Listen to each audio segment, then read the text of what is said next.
freaking first cut. Golly. Welcome to the First Cut Podcast. I'm Rick Gehman, and this is your mega preview pod for this week's PNC Championship. That's right, we are talking father, son, and other golf, and we're going to play a little game on the other side. Joining me to break it all down, Mark Immelman is here. Mark, welcome. Hello, boys. Good to be with all of you. Rick, you're looking rested and ready after a little vacation in Cancun. Me, I've been teaching a little golf, but all good. Thank you. Do I look tan at all? I try to stay out of the sun, so no, I don't think I tan. You just look rested. Yeah, I look rested. like you stayed out of the sun. Yeah, I burn immediately. Greg DuCharme, that's him. Greg, welcome.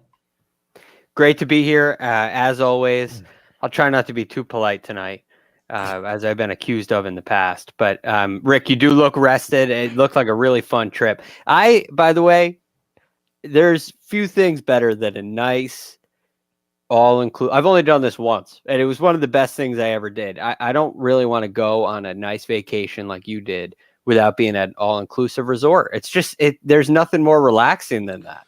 Greg goes to all-inclusives and the grocery store the same amount of times in a year. in lifetime.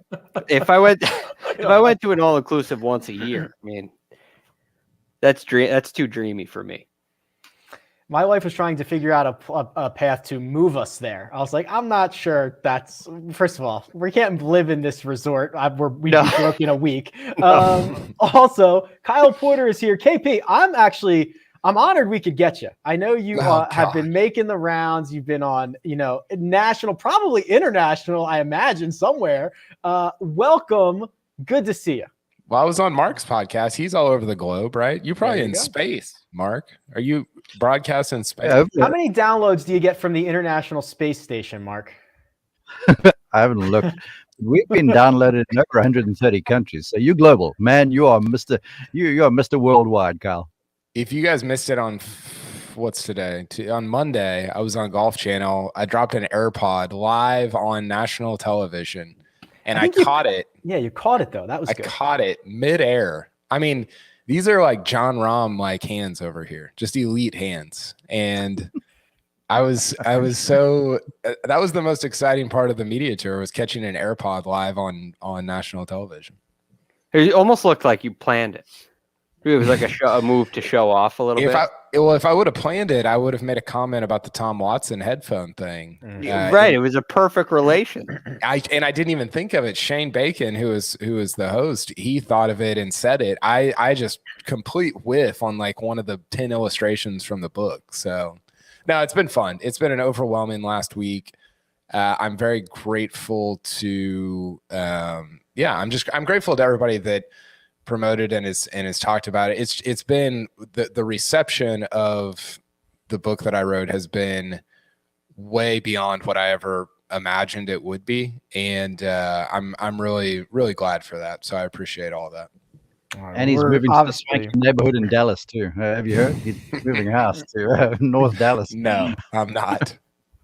We're stoked for you, and we are stoked for Tiger Woods to play golf on television this week. Those are all real things. Greg, the PNC Championship, formerly known as the father and son, because now there are lots of different types of relations, but we are going to see Tiger and Charlie in action this week. We got the news, 7 days ago, that Tiger was actually going to tee it up. And I think we have to start with actual, honest, realistic expectations. I guess for the Woods team. Tiger has been hoodwinking us for at least a couple of weeks now. So what are we actually expecting come Saturday? I have no expectations at all for either of these two. I think this team, the expectations on this team are the baseline is way too high. Charlie, I mean, you can get odds on when he's going to win a Masters. It's craziness, right? The expectations of Charlie and his career are based solely on one 2-day event, a 2-day team event we saw last year, and his family name. And I think it's a little oversold at times. And then Tiger, his expectations have always been far too high. But the good thing is at least Tiger has done that to himself, which is a good thing. So the fact that we expect great things from Tiger kind of means that we all feel like he can do the unthinkable, and nobody wants to bet against. So I get where those expectations come from. For Charlie, I think they're unfair. For Tiger, I think they're well earned, but they're way too high. I mean, I don't have any expectations at all for this team. I'm going to be thrilled to see him play. I personally don't care how they play, Mark, because I think it'll be cool to see Tiger and Charlie out there. It'll be cool to see some of these teams out there. And I'm just kind of past the point of this sounds much harsher than I think it really is. Like, I don't care what Tiger does on a golf course anymore. He has nothing to prove to me. He has nothing to prove to anybody. I don't really care. It'll be fun to watch. I'll obviously be tuning in, and I imagine Twitter will have some very tempered takes, and everyone will be completely reasonable on the internet. Oh, of course they will. I mean, this is Twitter, for goodness sake. Look, here's how it is. And I must give a nod to Kyle, who helped me out of a pickle with a read that I have to do for HQ, because now Tiger's back and everyone's raving. And I got all wrapped up in the emotion of the Tiger return too. But then last night when I settled down and thought about this for a little while, I'm like, can we just appreciate the fact that this guy just about 10 and a half months ago, 11 months, whatever it is, was, I mean, the prognostication was harsh. The guy nearly lost his leg. And now he's playing golf, and the fact that he's playing golf is miraculous. I don't care whether it's in a cart or whether it's in a father-son scramble thing. I think the fact that he's back is testament to who he is. And so with all that being said, I try to sort of direct my read along those lines to say the stuff he's got inside mentally is so much better and stronger than his physical skills, which are off the charts. And so from that point of view, I'm amped to watch him play. I think I'm happy for NBC. I'm happy for all involved because the ratings are going to be through the roof. You can imagine what that's like. And so everyone's going to be doing well. And then, and Kyle said this the other day, and he was right, and I hadn't considered it, but I just want to reiterate this, and hate to steal your thunder, Kyle, but Tiger is the reason why we have a gig on a podcast like this. Yeah. Tiger is the reason why I get to talk about golf for a living. And so I'm glad he's back. I'm with Greg. I think folks need to lay off Charlie a little bit. I mean, he's sort of a low 80s, high 70s shooter, and he's living in a pretty large shadow. So let's leave him alone. Let's let them play golf and have some fun with it. Also, PNC Championship sold out all of their tickets, as you can imagine, after the Tiger Woods announcement last week. KP, Tiger described the skill level that he's at right now, good enough for hit and giggles. This is the hideous and giggliestly of them all, isn't it? It is. I think Mike Thomas was the draw for all those tickets, by the way. That makes sense. Maybe Peter Korda. Who can say? Yeah, we'll talk about these other teams in a second. There's some interesting ones. Yeah, I don't. So here's the interesting part. Somebody pointed this out. I can't remember. It might have been Eric Patterson, your boy Rick, who's great. Yeah, and he was talking about how Tiger actually strangely might be healthier at this year's PNC than he was at last year's PNC. Remember last year was kind of the first, or at this event last year was the first time where he was like, he wasn't really hitting drives. And there was a couple of shots of him like kind of not able to follow through on an iron or whatever. So it is kind of strange to think that a year later, even after what he's gone through, he might be healthier now. I just keep going back to, I agree with what you guys have said. Like, expectations should be super low. I keep going back to the back thing. Everybody wants to talk about the leg, and it's true. It's mangled, or it was mangled. It's messed up. It's probably never going to be the same. What about the back? How many swings, how many events, how many outings does his back have left in it? That's the kind of showstopper for me. I mean, the combination of the two certainly, but everybody's forgetting. I think people are acting like, oh, well, if his leg's okay, if he can walk, if he can handle the hills, everything will be fine. It's like, even if he didn't have the car wreck, like, you still got the you still got the back. It's had 5 surgeries and 1 after the fusion. So that's the part that I keep going back to as it relates to the longer term. But in the short term, I think this weekend, and Greg hit on this, it's celebratory. It's not, I don't care like what it means for Augusta or St. Andrew. It's December, whatever. It's a celebratory thing. It was celebratory last year that he got to play with his son. That was really cool. And I think it'll be even cooler this time around after what the last year has looked like for Tiger and his family. They're also scheduled, sorry, Greg, they're also scheduled to play the Pro-Am on Friday. So I imagine there will be plenty of documentation on that. Sorry, Greg, I didn't mean to cut you off. I wanted to ask a question to the panel here. So Tiger, we mentioned the expectations that are put on him. We're also talking about the worldwide aspect of Kyle. And so I'm wondering, aside from Kyle Porter aside, obviously, where do you think Tiger ranks in most recognizable athletes in the world? Is he the most?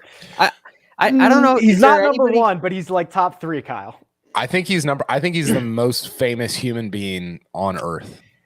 I think there's a real argument for that. I do. I think he's more famous than Barack Obama, Donald Trump. I think he's the most famous human being in the world. Here's the thing. He is tippy top of the list, but NBA players, Yao Ming, Shaquille O'Neal, when they walk into a room and they're 7 feet tall, there's no mistaking the mark with anybody else, which already helps kind of that. I feel like that helps perpetuate the recognizability. Is that a word? Well, That's fair. But yes, something too. There's a lot of the countries play basketball, but there are countries, for argument's sake, like South Africa, that have basketball, but it's a very fringe thing. And they might know LeBron James, but no one knows what he looks like. Everyone knows what Tiger Woods looks like. The guy has been on time. I think he's been the man of the year. He's been everything. And so I would comfortably go with the fact that he's likely the most recognizable name in the world. And again, I'm referencing Kyle because his writing skill is off the charts. There are few people that can go by one name, and Tiger is one of them. You know, there's, I don't know, maybe Ronaldo, Bono, Tiger. You know, he's one of those sorts of guys. And if you go by one name, then I don't know. It helps if your name's Tiger. Right. I mean, that helps. Would you like to, and I think Jacob's coming in here. So Jacob, would you categorize most popular as, so I think there's 2 ways to look at this. Percentage of the population that would recognize said athlete, or recognized in the most amount of countries. Because if you go to like China and you're Yao Ming, like 1 billion people know who you are the second you walk out there, something like that, right? Like, how do we even define this? So I've pulled up a list that's extremely scientific. And this was the first results on Google. And obviously the most famous person in the world is Dwayne "The Rock" Johnson. Oh, that's probably true. That's probably true. I mean, if you think about, he's in every movie, and those movies play like crazy in every country in the world too, because they're just made to do that these days. I mean, I sort of conflate the two, I guess. I mean, you have to have some sort of level of name recognition in order to be recognized by every person on the planet. So as you're scrolling through here, first of all, hold on. I couldn't pick Jeff Bezos out of a crowd of 3 people. No, like there's no chance that like anybody. Jeff Bezos is unrecognizable to most people. Yes, I completely agree. Correct. He can go to a restaurant and no one would care. Right. Nobody would. And honestly, Bill Gates is probably the same way. Yes. He could go sit down at a restaurant and maybe somebody comes up to him, maybe a couple people. But if Tiger goes into a restaurant and sits down, what happens? Maybe we're a little biased because we are in the space so much. I mean, obviously Tiger's super recognizable. These people have Usher one spot ahead. Tiger comes in between Usher and Selena Gomez. Where is this? What is this? This is a janky website, but I think it might be helpful to have a perspective that's not, us people that do golf every single day. Yeah. J-Lo. Okay.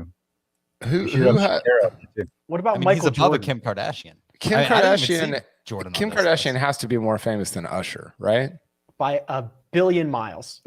Yeah. How is Usher 13 and Kim Kardashian's 19? Well, why am I even talking about this? First of all, but I disagree with Usher being so high. I don't know if there's a subset of the population that's still really into Usher. how many Maybe. did Just I like see Tiger correctly? peaked in the 90s. Did I see correctly that The Rock has 300 million Instagram followers? That's probably right. I mean, this photo alone got That's 3 like million likes. Because That's Tiger only has like what 8 million, 5 million, 10 million. 300 million Instagram followers is like 5% of the world's population. That's Here- like outrageous. It is Follows crazy. you on Instagram. So this pokes some holes in my Tiger's the most famous human in the world thing. But the two things Tiger has going for him, he has a very distinct or he has a very his smile is so famous and great and recognizable. And I realize that sounds like an absurd thing, but he just has such a distinct smile, which is again preposterous, but also his name is so unique. Mm-hmm. So the combination of those two things, of his smile and his name, I feel like it almost exacerbates the situation to him being far more famous than he would be if he was just the best golfer in the world. I think you can make the argument Tiger's the best or the most recognizable athlete. I mean, probably only Michael Jordan, realistically, off the top of my I head. think Ronaldo, Messi. worldwide. You got Ronaldo, worldwide Ronaldo or Messi. Yeah. Soccer is huge. Yeah. Where do you think Garrick Higo fits into all this, Mark? Stop, Kyle. I follow Gary Higo on Instagram, and he posted. I thought it was one of my buddies who posted, and I was like, "Who is this? Oh, that's what he looks like." Because he doesn't look so different without the hat on. Bieber's probably up there too. They are not, the Woodses are not the only pairing that we're going to see in action this week here, Mark. And our friends over at Caesars, because they are a regulated, legal sports book, are not offering odds on this.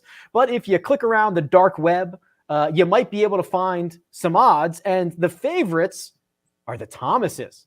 The number 6 player in the world is going to show up at the PNC Championship and try to defend his crown. I think JT should step aside and let somebody. I think this is a little crazy that he showed up to this thing again. Well, yeah, it is. They won the thing last year, but it sort of, to me, speaks to the relationship he has with his dad, and his dad is on his hip pocket wherever they go, and Dad loves golf, and JT's hanging around there playing golf with all and sundry all of the time, and so I think it's fun for them to come back, and it's a boon for the golf tournament too when you've got a top 10 guy playing, because look, John Daly's entertaining, but he sort of passed his sell by with love.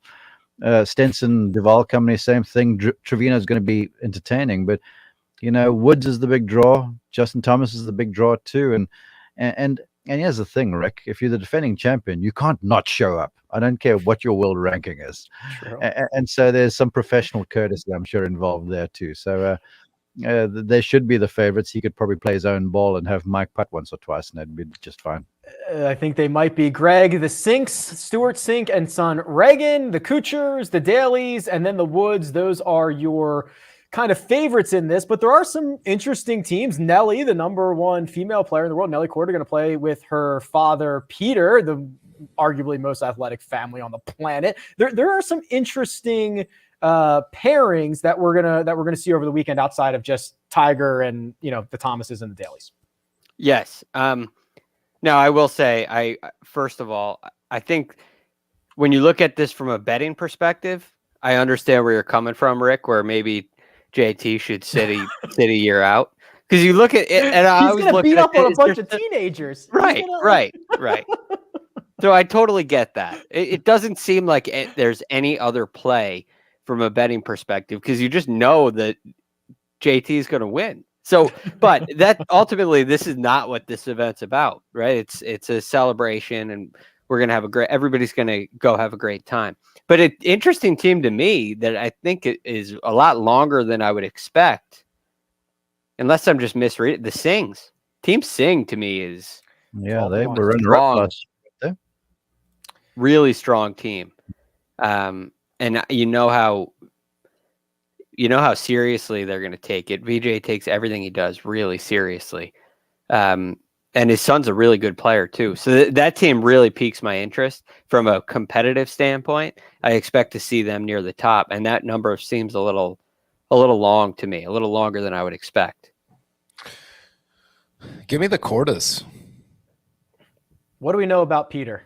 It doesn't matter. I mean, Nelly's the number one player in the world. Nelly, like, okay, if you played, like, if you took, how many teams are there? 20? Yes.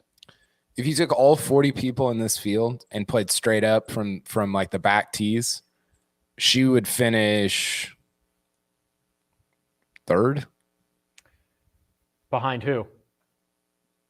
Or in between who? Because you have JT, Sink, Kuchar, Bubba. Hey, Furyk, where do you slot her in? Vincent can still. No, I mean, where do you slot her in?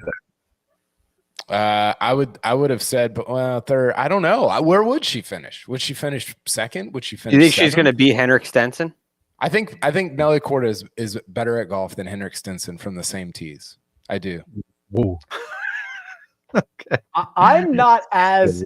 I'm not. I don't think that is as crazy as probably Mark thinks it is, but I guess we're going to see it. Is she playing off the same tees? I think there's a question. I mean, if she's playing off some forward tees, I think that combination is dynamite because that's what Tiger and Charlie did last year. Charlie was off a short tee. He'd hit it 50 past his dad on some of the holes where the tees were up, and that was a huge advantage. What if Nelly and Charlie are teeing off from the same tees? That would be. Then I'd bet on the Cordas. I would bet on the Cordas. Yeah, there must be like 6 different tee boxes. The age range here is like 9 to 90. I mean, it's very pretty complicated. Remarkable. Yeah, imagine being the tournament director here, Greg, trying to figure all this out. Tee boxes in golf, the way that they're set up is, it's not really accurate. I don't think it's not proper. It's not done the right way. And that's just a general concept across the board. I think in general, the forward tees are too far back and they're way too close together. And it doesn't create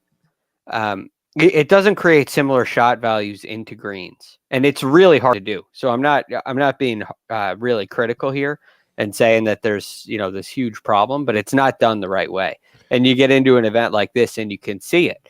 And either people who play the forward tees have a way too big of an advantage or they're at way too much of a disadvantage.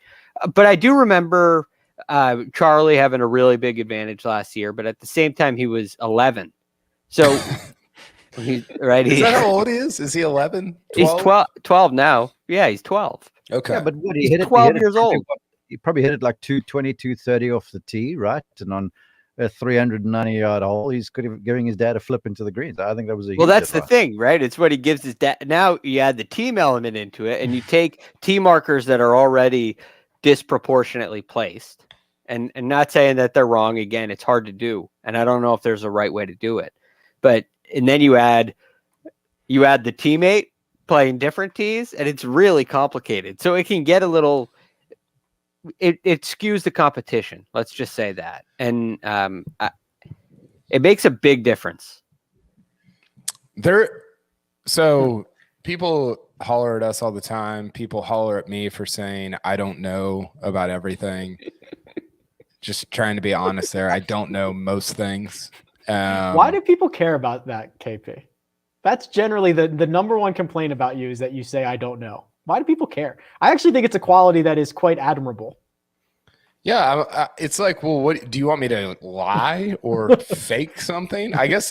Well, Kyle, the correct answer to that question is I don't know. I don't know. Sorry, I was setting you up for that. So what I was gonna say, people get on to us all the time about whatever, any number of things. There is nobody in the world breaking down tee boxes at the PNC Championship. So if you want to listen to other stuff, you can. But if you want the most insane, detailed, nuanced stuff, we got it right here. We're breaking down tee boxes at a father-son event in December. Well, you say no one else in the world is doing it. Here's an article from golf.com where they're breaking down the tee boxes. This is from last year though. So Tiger not heading as far this year. I guess the question is whether or not he would let them supposedly. move him tees up. Is that Yeah, the but- resort you stayed at last week, Rick? In the middle of that island, or in the Looks middle of a that lot like lake? it. Pretty darn good, yeah. Yeah, but this image over here, there was more than once because I watched it last year where Tiger would be on the back tee.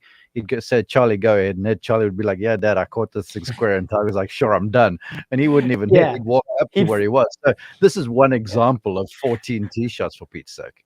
Come on. He'd flip him the thumbs up, and Yeah, look, Tiger would look. just walk up and meet him. Yeah, I got that one good. It was like the best part of the event, right? Charlie giving his dad a thumbs up. What Because do you he guys never think- missed the middle of the club face. Did you see him? He's like, "I got you." Yeah. Where do you think Nelly would finish in the FedEx Cup if she played the full season? Cal, do you remember when Annika, the world's #1, played at Colonial? I do. Before your time. Did she? Somebody did that and made the cut. She missed the cut, and she Did was Michelle Wee? dominant. Michelle Michelle Wee Wee made a cut. She made a cut in Hawaii at the Sony Open. Correct. Okay. Yeah. Okay. Annika missed the cut, and she was dominant when she was playing then. And it just again speaks to the strength of the tour. Now Nelly is really good. I've got high respect for her. She's got a gorgeous golf swing. But the guys, even someone who's off their game, they just play a different game, man. They really do. Yeah. This is where the tee box stuff comes into play. Not to go back to this, but when you watch these, Greg is when a I- T-box truther.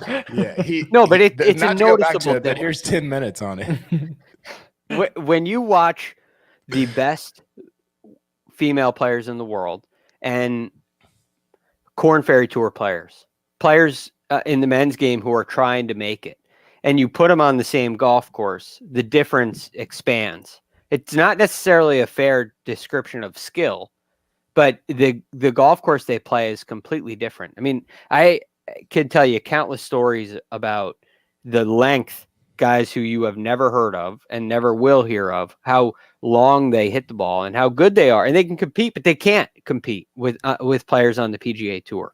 And so if you put the very best female players in the world on those tees, they are at a massive disadvantage. And then you take a long hitter on the LPGA Tour, turn them into a short hitter on the PGA Tour, and their skill sets, their strengths, their assets are taken away, and they're now forced to play a different game. It's just the game is so totally different. I Yeah. don't think it's fair to compare. Yeah. And That's- just so to say, I think Nelly Korda would be outside the top 125. You have injuries and people playing different. I'm not saying she couldn't make a cut, but I think she'd be outside the top 125.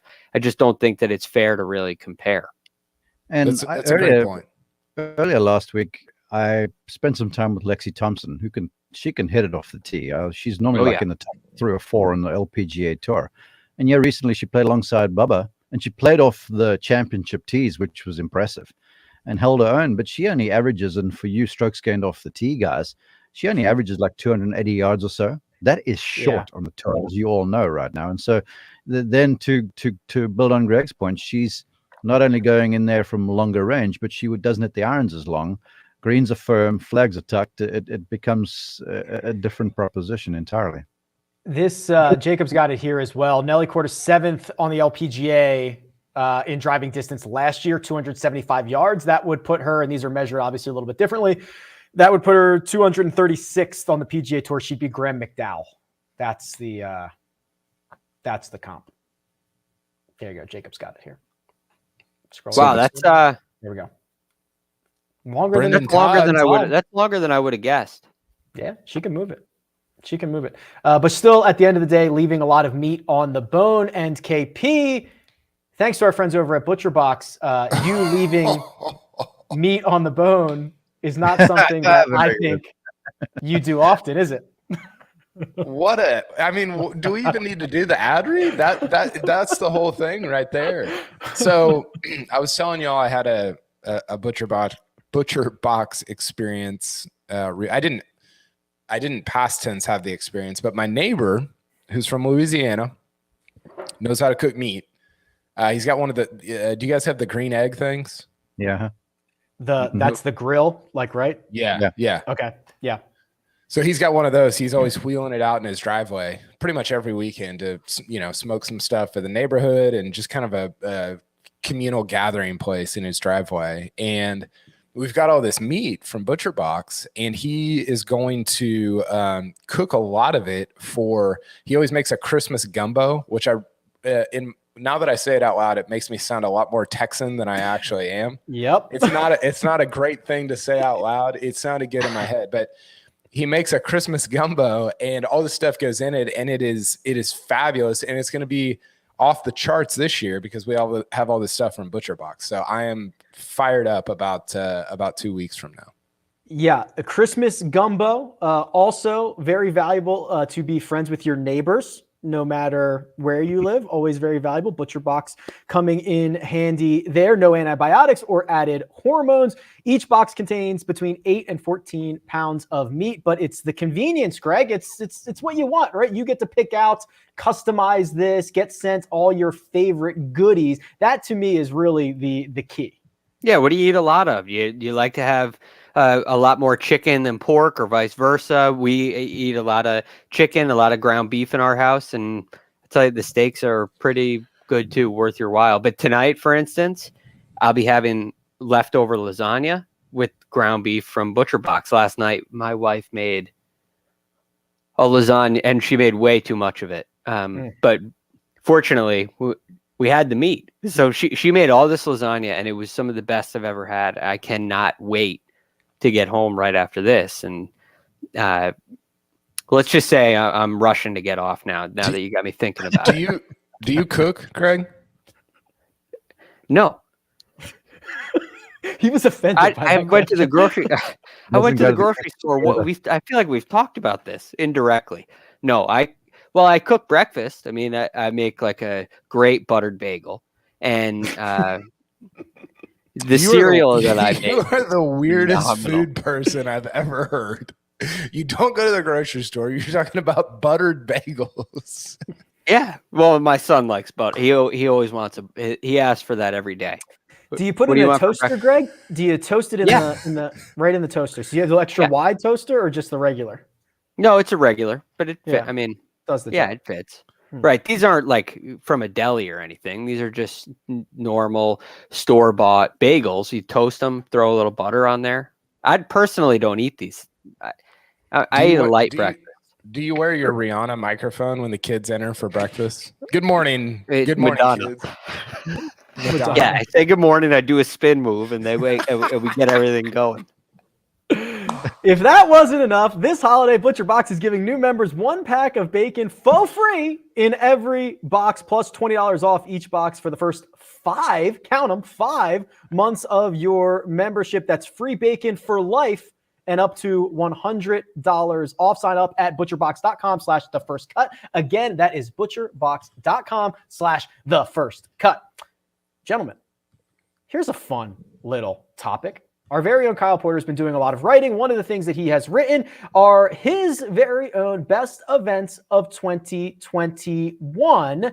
And we're going to take a stab at our own rankings here. Now, Mark, the word best, that could be interpreted a lot of different ways. I feel as if I have gone a different direction than maybe you other guys, but how do we even begin to start deciding what makes one event better than another?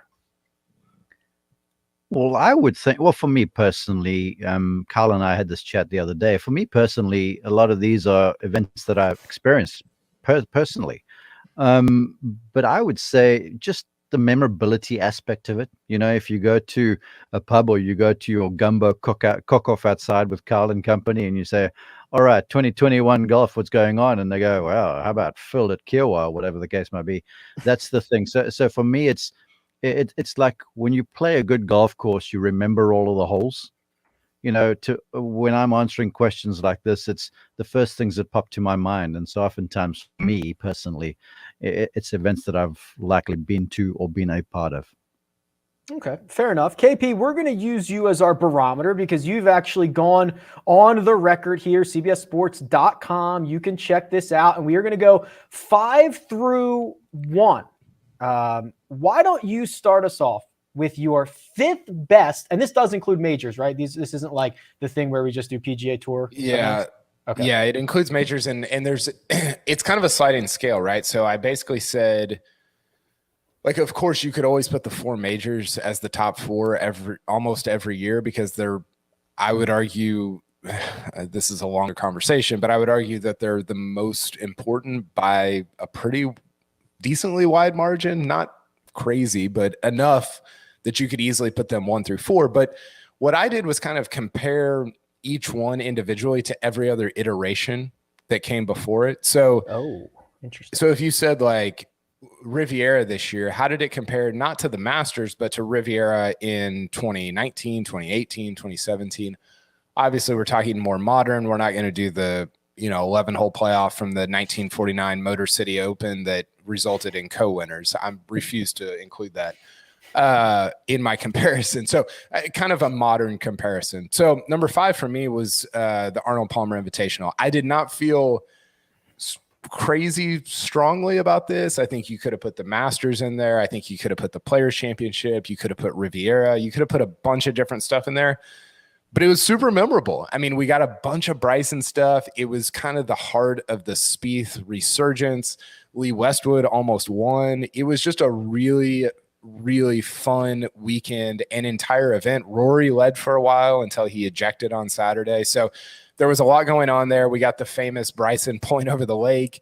He did it again on Sunday. Spieth turned around from the hole in front of him to watch what was happening. Like, it was just an astounding series of events. And I thought that was, to me, it was one of the 8 best events of the year. And I kind of just slotted it in here 5th because it provided the most indelible image of kind of the first quarter of 2021. As you start talking through that, I don't know how you have 4 that are better. So I guess we're going to find out. Greg, the API did not make my list, did not make yours either. We've got a pretty, I kind of went a different direction with this. We'll get to that in just a second. Greg, your 5th best PGA Tour event of this year. And again, I think the definition is really important. So I don't necessarily think the 4 majors in most years are the 4 best events. To me, this is entertainment value is a really high. And when you're sitting there watching the event, whether you're in person like Mark, whether you're at home on the couch or however you're consuming the event when you're watching it, are you entertained? Are you enthralled? Like what event can you not turn off the TV? And I think so that's an important factor. But a big part of that is the importance, which is where majors come into play a little more. So there are some events where you don't want to turn off the TV because it's really compelling. But a big part of that is, well, these guys are playing for a lot. And this is a really important aspect of this tournament. So the event, my number 5 is the Memorial, which was extremely controversial. The most controversial event that I can recall off the top of my mind, and a situation that hopefully we never have happen again. This year, we would hope would be the last time we would ever think about having a COVID test affect an event. But basically, you had on Saturday, Jon Rahm play some of the best golf we've seen all year. He played phenomenal golf. He shot 64, I believe, and turned this thing into a runaway and a rout. And it's cool to watch that on Saturday. But you get to Sunday, you want to see a close competition. All of a sudden, Jon Rahm is out, and you don't know how this happened. Everybody has an opinion on it. We got takes flying left and right, and then all of a sudden you're left with Colin Morikawa and Patrick Cantlay, 2 candidates for Player of the Year, going down the stretch in a playoff on a great golf course. So it was extremely memorable for me, and I would put it at number 5.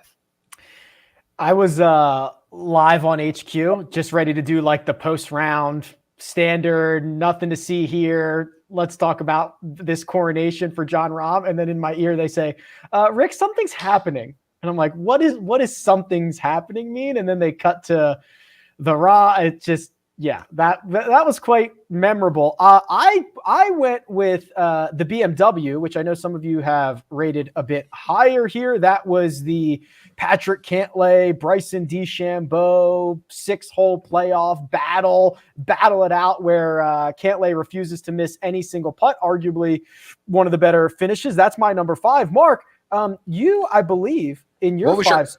What was your criteria, Rick? How did you?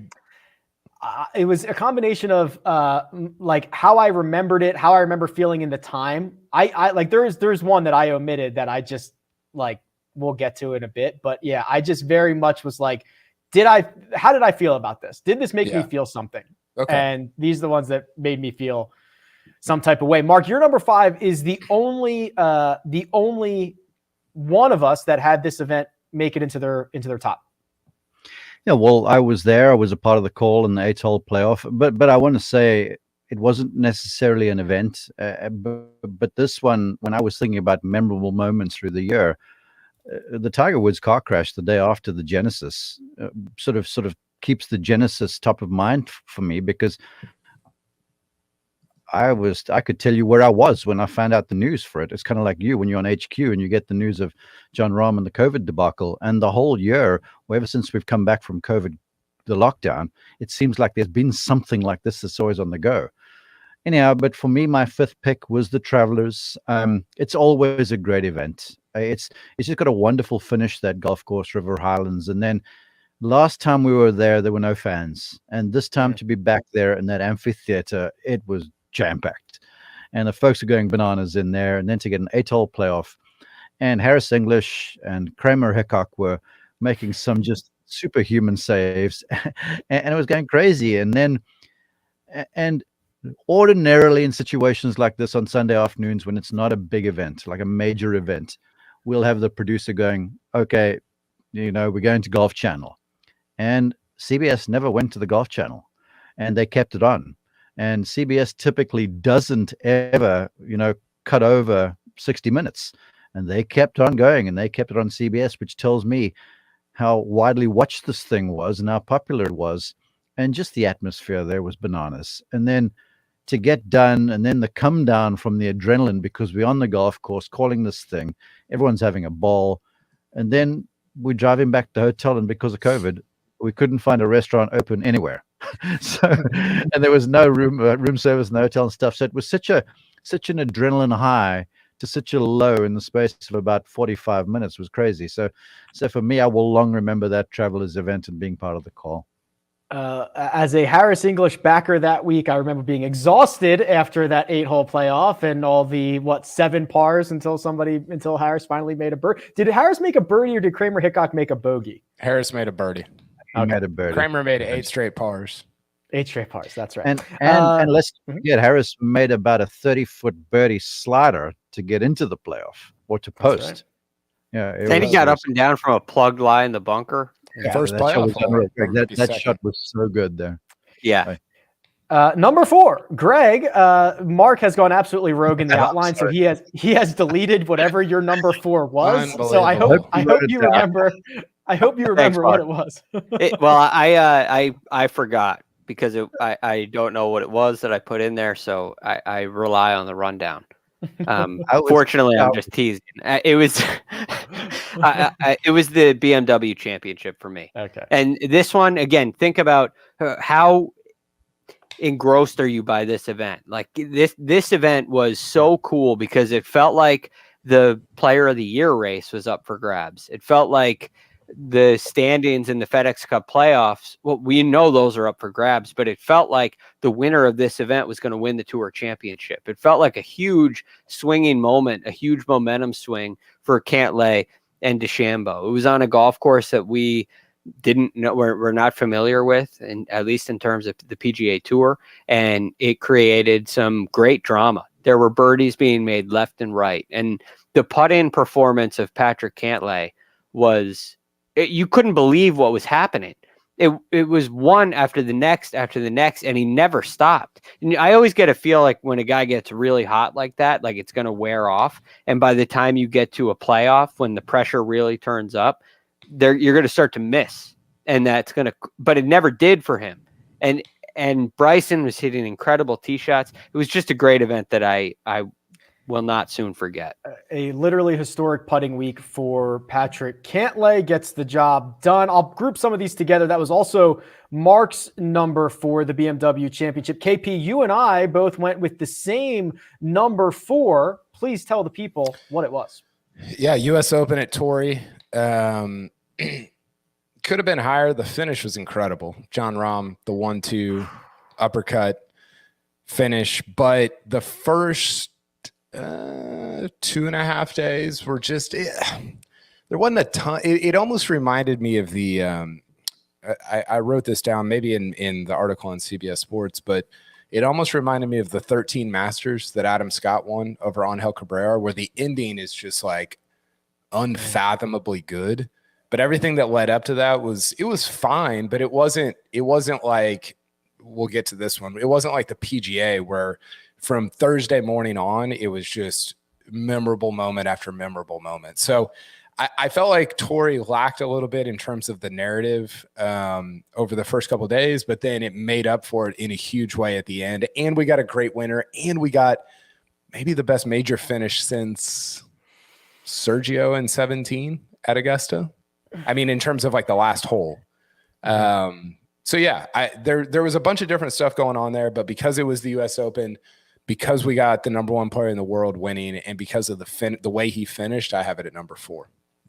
Hey, Rick, what made that memorable to me was scrolling through Twitter for a couple days straight, and everyone opining that Torrey Pines South is not a good golf course. I was like, Yeah, I remember that. Hilarious. I actually remember being in a bit of a lather when John Rahm tweeted out the Rombo, because remember, it was 2 weeks prior he tested positive for COVID. So the week in between was Palmetto, I believe. And he gives us the all good to go in GIF form on Twitter. Like, what world are we living in? And I was just stoked for him to get back to Torrey, and he pulls it off, which is incredible stuff. My number 4 as well. Greg. Ooh, Greg and Kyle share a number 3. Greg, why don't you lead us off here? The third best tournament of the year. The Open. The Open was a phenomenal event, and it was on a golf course that was not expected. I mean, it was a little controversial. Is this some people call it the worst Open Championship venue in the Rota, which I find to be very interesting. So, but what we get is a Jordan Spieth story. And because that's such a big part of my reasoning for this being a great event, I'm going to let Kyle finish the take on the Open here, because he'll do a much better job. It had, and this is a little bit what I'm talking about, is that it had a narrative from day 1 to day 4. You know, some of these majors, that it takes a while for the narrative to develop, and that's fine. The one is not necessarily better than the other, but I value one more than the other. The Open Championship had a narrative on day 1. And it was great, or it was a good player, Louis Oosthuizen, being chased by great players, which is Spieth and Morikawa. And that was the whole thing throughout the entire event. And you had Koepka thrown in there, and you had Rahm thrown in there. Rory gets hot on Saturday morning. Bryson's talking about how much his driver sucks. It's links golf. David Faraday says if Louis had hit an American flag stick on 11 instead of a British flag stick, that maybe it goes in on Sunday. And you're like, this is the dumbest sport in the world. I can't believe what I'm watching. It was just, and then Morikawa obviously winning, and him being, you know, the first to 2 majors in 8 tries since Bobby Jones in like 1927 or whatever it was, 30. It didn't. I mean, it had something from day 1 to the final day of the event. You had the Royal St. George's greenkeeper with the hair going over. I mean, there was so much that week, and we hadn't had links golf. We hadn't had the Open Championship in 2 years. So I think that kind of played into the way that we perceived and received that event throughout the week. And also, we thought Jordan was going to win. And I was running. I couldn't believe it. I thought for sure he was going to win. Then I thought there was no way he was going to win. I couldn't believe the shot that he just did. I thought it was over. And then he's back in it. And he just kept me on my toes so much that's what really stands out to the event to me. But you think about the things Kyle mentioned, and I might have ranked it too low. The Open Championship in the 3 slots for both Greg and Kyle. Mark, I'm going to tee you up for 2 in a row here, because my number 3 is your number 2. So we're going to get your number 3 and your number 2 here. My number 3 is the Masters. Hideki. Yes, Kyle. Don't shake your head in the no fashion. It's Hideki going absolutely nuts after scrolling through his phone on Saturday. It's Hideki potentially sparking who knows what in Japan. I actually think, and we've made this argument before about the Winged Foot Masters, the Bryson maybe being an inflection point. You get potentially an inflection point here of golf in Japan. This is it. This is historical context. Great play. It's the Masters. Mark, it's my number 3. It's your number 2. You can talk about that one and hit us with your number 3, please. Well, I just want to put a bow on the Masters for you. Maybe it's the international hat that I wear. You know, even though I'm an American citizen now, Hideki winning was just such a global thing.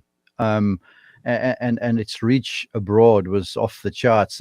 And you speak of endearing images. All those you reference were awesome. I was there for the week. It's always an incredible event for me, even though it might not have a storyline. It's always a great event.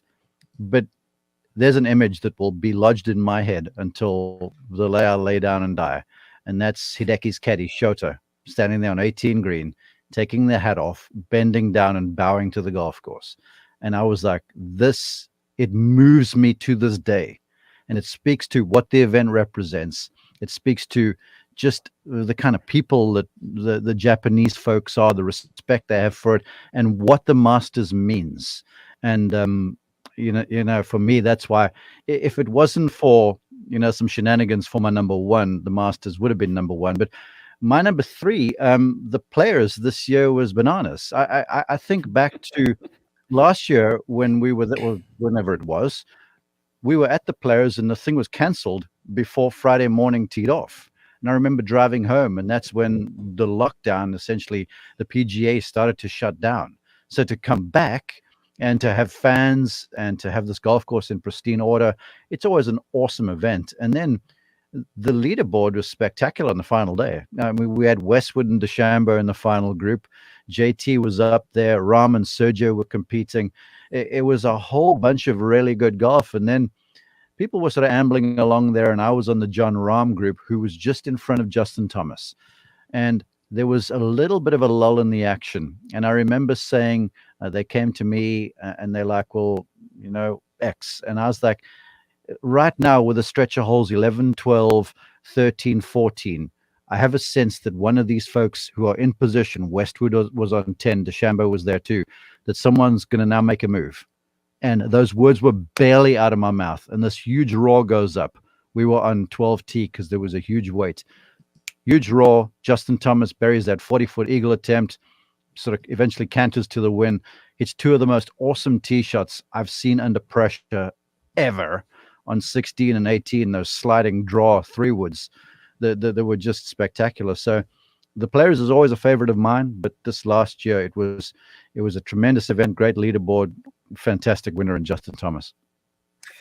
The Players Championship for Mark in the 3 slot. He goes with the Masters in number 2. Greg, an event that we have spoken about in your 2-hole, the U.S. Open, sir. Yes.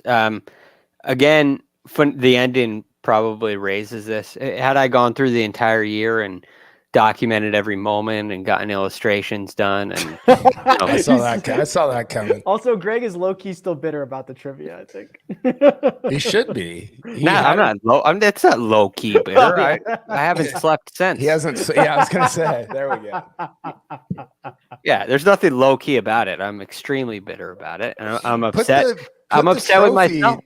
Producer Jacob, put the trophy in my nameplate there. Yeah, you want to wait until the next time? Yeah, just put salt in the wound. Yeah. Go ahead, put salt in the wound. I'll just have to minimize the screen. There we go. If I minimize the screen, will you guys still be able to see me? Yeah. I'm not even sure I care. But now that I've completely lost my train of thought, the U.S. Open, John Rahm gets it done. The ending of this event was so dramatic. And again, I felt on Sunday in a very similar way that I felt about Spieth at the Open, except this time it actually came true. I knew John Rahm was going to win, but I couldn't figure out how he was going to do it. There wasn't a path. It wasn't feasible. It wasn't possible. And he hits the shot on 17, 20 feet past. And I'm thinking, Well, it's done now. He's done, and then he makes it. And then on 18, he leaves it. He leaves the putt that he leaves. And is he really going to make that again? No way. There's way too much. That's a bad leave. There's way too, and he makes it again. And I just, the ending probably realistically takes too much of a precedent here in my mind. But it was so dramatic, so worth it. I'll never forget it. And I think it deserves number 2. The bunker play out of 18 on Sunday, Greg, was a moment, right? I mean, for years, we were like, Rahm, he's taking the aggressive route. He's going to play himself out of this. He's going to do something stupid, whatever. Plays out to the right, even more conservatively than maybe some of us would have liked him to give himself a chance to make the putt, drains it. That's a moment. Huge moment. And there were a lot of moments for him, but specifically it was 17 and 18, but through the whole week. And part of this is I was following Rahm so closely. He was my one and done play for the week. And I, like everybody else, knew that he was going to win. There we go. There we go. But that plays a role, right? When you're a viewer and you have a little bit of, you have somebody that you're rooting for specifically, like every Tiger major for me in the past, when he's won, has been more meaningful to me as a Tiger fan. Let's say like a year where the Jets win the Super Bowl is a year that's going to be more meaningful to me whenever that happens. If you live to see it. If I live to see it. So the point is, I watched him really closely all the way through the event. And there were moments where it looked like it was really getting away and moments where it looked impossible, and he was able to rise to the occasion. So while in review, there may not have been moments the way there were in the Open Championship as often, Jon Rahm's storyline through that event was extremely compelling. And I mean, it almost got to number 1 for me. I mean, it was phenomenal. Hey, you mentioned the bunker play, Greg.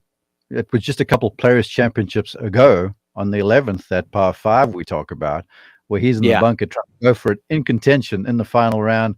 Adam Hazy's caddy's trying to talk him off the ledge, and he's like, go away. And he rinses the thing.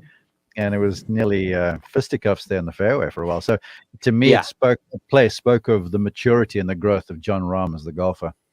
Real quick, before we move on, it also engendered, the U.S. Open engendered the tweet of the year for me from producer Jacob. Get in here, producer Jacob. Oh, do we have this? Yeah. Do you have it, Jacob? I can pull it up right now. Okay, pull it up. So tweet of the year, I'll describe it as he's pulling it up. He screenshots Phil on the range with Jon Rahm's wife, Kelly, and they're sitting there in like these folding chairs, and Kelly. We're waiting to see if there's going to be a playoff. Jon Rahm staying loose. We're waiting to see that. And Kelly's holding the baby, and it's just like this.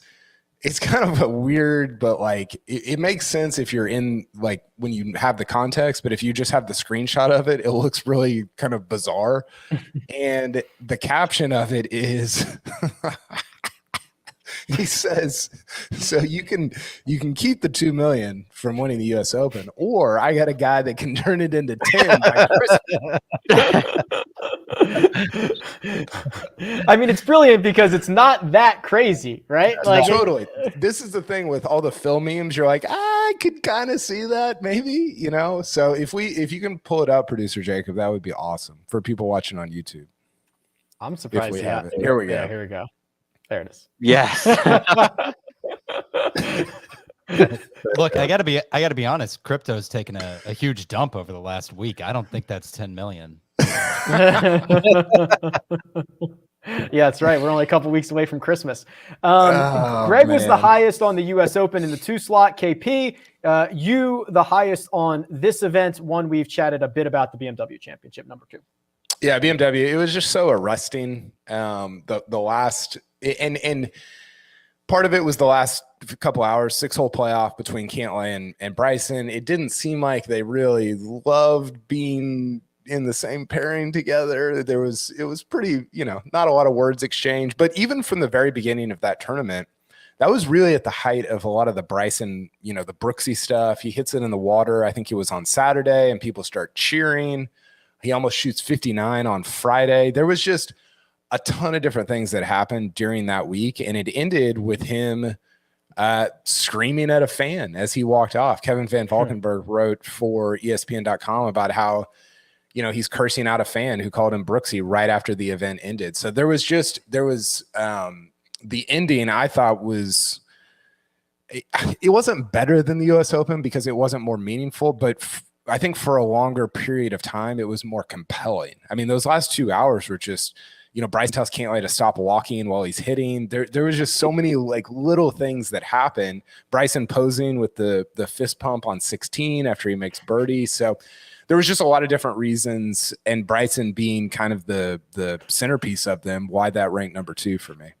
Oh, so good. So good. Never disappoints, does he? Okay. I got to give my 2 and my number 1 here because I think I've got a lot of defending to do. So my number 2. Yeah. Thank you. Jacob's got the grid here. I can't take you seriously after this, Rick. This is not I'll tell good. you why. Listen, this is, let's talk about it. So number 2 is the Farmers. 1, I love Torrey Pines. 2, there are only a handful of golfers that people care about. And there's only like one they kind of care to hate, and his name's Patrick Reed. And whether he's up to no good or up to good, he's a storyline. And the fact that the incident on the side of 10 happened on Saturday and not Sunday was like full on overnight fervor. It was setting up for an unbelievable final round. And the guy who has once been declared Captain America to come out as the villain on Sunday and win, I think is a phenomenal start. We're still talking. We got the official Patrick Reed Twitter account outing the burner. It's unbelievable stuff. It's a terrible golf course, right? Funny. That it was incredible. That's not the part I have a problem with. All right, let's go to the next one. Yeah, Farmers being up that high there was so many events in the first quarter that were unbelievable. It was a great event. So Phoenix could have been up there. Unanimous between the 3 of you that the PGA Championship was number 1. And I went with the Genesis. So what are you doing here? All right, here's the thing. This is a obviously a personal. So I get sometimes even emotional. I like to see success for those who don't have it, right? When I like to see, when I think of golf, like one of the first things is like Matthew Wolff making eagle on 18 at the 3M Open for his first win, or getting like a second win, like a validation thing for these guys that are not 45-time winners on the PGA Tour who have made $100 million. Like I feel better about guys getting their second win. And then also this event for Max Homa, who is universally loved, to do it at his essentially home course, his Super Bowl, his Masters, his whatever, in a fashion that includes a 2.5-foot putt missed on 18, where he tries to snatch defeat from the jaws of victory. Then he gets to return the favor in a playoff against Tony Finau, a guy who needs a win in the absolute worst way ever. We've got a playoff between these two guys. Homa ends up stymied behind a tree on 10, finds a way to get up and down. It had ending. It had Riviera's a great course, a great field, a likable champion. Listen, nothing against Phil and the PGA, but like I would rather see this storyline than guy gets 45th win and 6th major or whatever. But Rick, it's not in your top 5. I'm not buying. I agree with everything you said about Homa. I just need the PGA somewhere in the even if it's not number 1, PGA not in the top 5. The last 2 rounds of the PGA should be in the top 5. round 3, round 4 should be separately ranked. Yeah, yes. Yeah, that was probably I could have found a spot for the PGA Championship. But I just it was great. It's supposed to be, right? It's it's a major championship. It's Phil. It's supposed to be great. It's something that has never happened before. It might never happen again. Well, hold on. In what world how was the Masters better than the PGA? Oh, historical context. Check back in 20 years. That Hideki victory is going to be okay. That's fair. Yeah. How was the U.S. Open better than the PGA? I got to meet you, Kyle. That's why. Wow, that was nice. Do you remember the way you felt when there it is? Do you remember the way you felt when John Rahm tested positive for COVID, had no idea what his status was, going back to a place that he has crushed at, still waiting for that first major title? Do you remember the way you felt when that happened? Yeah, it was great. But I also remember feeling like Saturday, Sunday of the PGA, it almost felt like an out of body experience, like the 19 Masters with Tiger, to where you're like, this is so surreal that this is happening that it's almost difficult for me to stay inside the moment. I mean, even if you don't like Phil, if you don't like Kiowa, which I don't know why you wouldn't, it's amazing. No, but great. I just, historically speaking, that one was so much bigger than, well, Hideki is up there, but those two were so much bigger than everything else that it's even if you don't like the person that won, it would just be so hard to keep it out of the top 5. I like Phil, but I mean, I don't know. There is part of that win that's just super. It's just super fluky, right? Like that's the point. I know, but like, is that what I'm supposed to be excited about? Is that what I'm supposed to be excited about? Yes, it is. When it's Phil, your number one. Yes, I mean this will, and yes. a lot of this has been directed at you, Rick, and I think it's fair. But this event is one of a kind because, like you said about Hideki, check back in 20 years. This is going to be the one that we're talking about. Yeah. Hideki's Masters win is enormous, and it will be talked about a lot in Japan for the rest of time. Until, I mean, maybe we have Japanese players win the Masters every year and it dilutes its value a little bit. I don't see that coming anytime soon. So, but this event, every time Phil is seen, which is a lot more than Hideki's seen, every time the PGA comes around, we're going to talk about this. And Phil being at his age, at the end of his career, towards the end of his career, towards the end of Tiger's career, it's the last one. It's like it's not quite 86, the Masters in 86. It's not quite 2019 Masters with Tiger, but that's the echelon that this sits in. Yeah. It's historic beyond belief. I almost can't even describe it.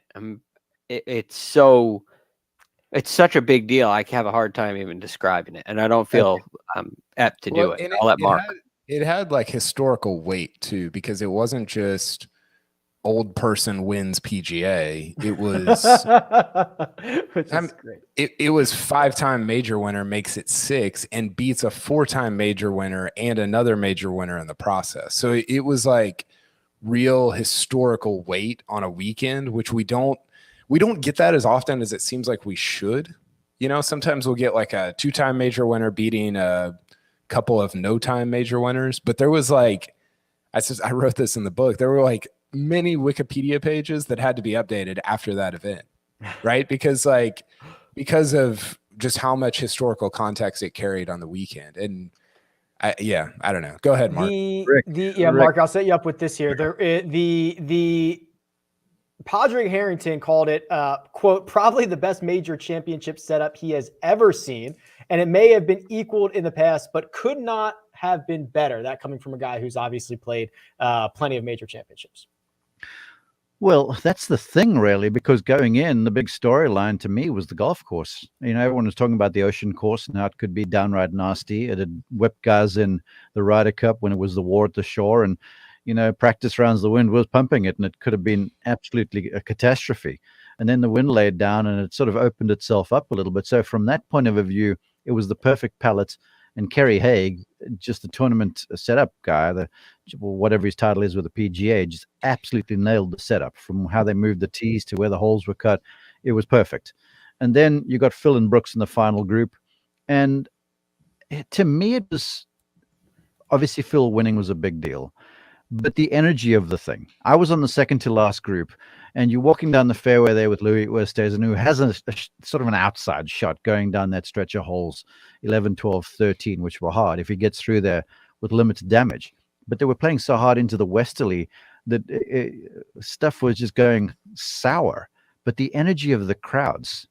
And then when I walked down 18 and we finished my group, and I'm standing behind the crowds there, and you're looking down this fairway and the sun is setting from the west, and the crowds are streaming in there behind Phil, it smacked of a Bobby Jones sort of a thing at St. Andrews. It was like Tiger Woods at Eastlake in, when was it, 18 that he won there, where the crowds broke over the ropes and stuff. So it was nuts. And then when I'm standing there, I'll never forget this. On the 18th green, like when Tiger had the crowd stream there at Eastlake, they sort of cut them off about 10 paces, maybe short of the green. These folks absolutely surrounded the green. There were folks standing on the fringe of the green, and there you've got 51-year-old Phil, hole the winning putts, hug his brother. Yeah, I mean, it was absolutely perfect. And then you talk about the tweet of the year. For me, the following week, it spurned probably the interview quip of the year from Phil, who plays in Colonial, I think it was. And he plays kind of poorly and shoots 3 or 4 over. And they go, so Phil today, and he goes, yeah, I didn't play very well, but I won the PGA. and that speaks to what it was. It was a spectacular event, and one where the energy from the crowds there in South Carolina was off the charts. My favorite was when some fans asked him, said, hey, I'm going to play Kiowa. Any advice? And I think he said, oh, it's not that hard.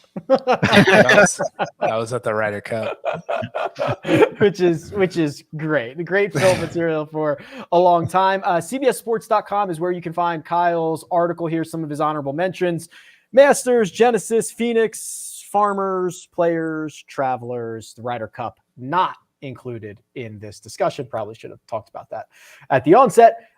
Gentlemen, PNC Championship. We've done top 5 events of the year. Anything else before we get out of here? Put a bow on it. Nope. I'm getting head nods, head shakes. No. Get your research in, Greg, before we go again. What are we going again? I want to hear a date. Let's go next week. I'll do whenever. Do they sell like an actual Wikipedia print copy that I can start reading? It's digital. Imagine the golf edition. Yeah.